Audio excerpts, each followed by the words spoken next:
Hey, what's going on, guys? It's your boy Say here, coming at you with the Transformers 1967 Camaro Bumblebee. It took me about...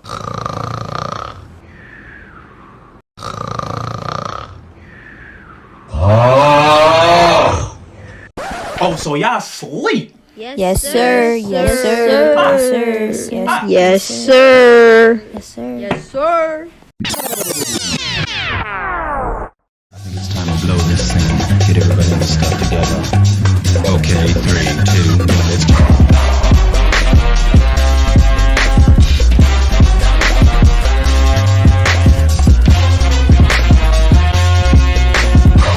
Yo, what's going on, guys? It's your boy Say here. Let's get right into it.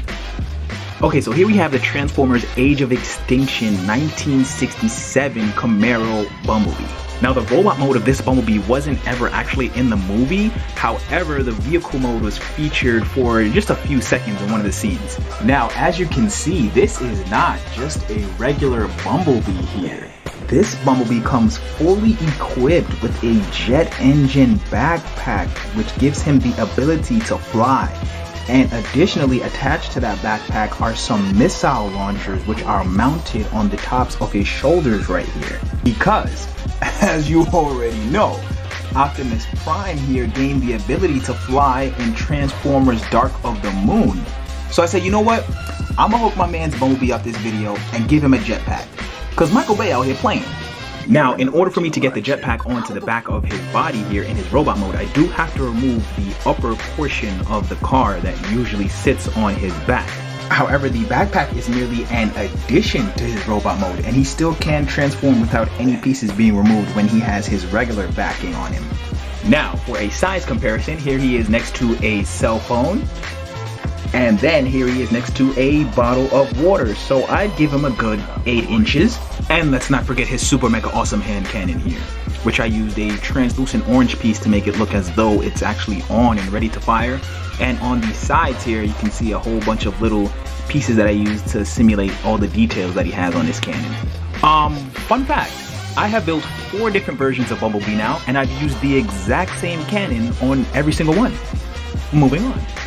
Okay, so build time, 8 hours. Hold on though, not really, because there was a version 1 that took 21 hours that I didn't tell you about until now. So what we gotta do is we gotta add the build time from version 1, because we can't get the version 2 without the version 1. You feel me? Great. So the actual build time is 29 hours. But in all seriousness though, I would say about 50 to 70% of the build time goes into trial and error. Once I already know how to build a Transformer, I can rebuild it again in about half the time or even faster. You're an original. Now, as for details, we have the signature Bumblebee head here, which I've also used for all 4 versions of the Bumblebees that I've made. And I actually am going to be doing a quick tutorial on how to build this in the near future. Now, as for his body, as you can see, he's got the front headlights of his vehicle mode right on his chest here. I also added some additional lights which actually are not visible in his vehicle mode, but I just added them as an extra detail. As I mentioned before, he's got the missile launchers on his shoulders. The front hood of the car actually does form the wings. However, they are folded face down because he has the jetpack on. And lastly, he's got some basic detailing in his arms here and as well as his legs. Okay, I think it's about time that we get right into that transformation. But before we do that, let me get OSRS BEATZ on the track.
Now that transformation was intense. I actually had to take that 3 different times because so many pieces kept falling off during the transformations. Now as you can see here we have Bumblebee in his 1967 Camaro mode, and in terms of cleanliness, I'd say he looks pretty clean. The only thing that sticks out is just the feet here that stick out the back, but there was like literally nowhere else to put them.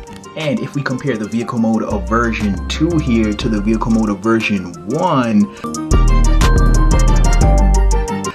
yeah, I'd say this blows version 1 out of the water. In terms of details, there's not really very many details in this mode other than the color accuracy, the yellow going around the rim of the bumper here, the 2 front headlights, the border like tail fin on the bottom of the bumper here, and the back yellow tail fin. And as for a size comparison in this mode, here he is next to a bottle of water now, and then here he is next to a cell phone, so he's a good like 4 inches. Now I have also created a custom enhanced vehicle mode for this Bumblebee as well. So very similar to how Leadfoot's rear windshield comes off and the 2 engines pop out from the back, with this Bumblebee the rear windshield comes off and the jetpacks attached to the back like this.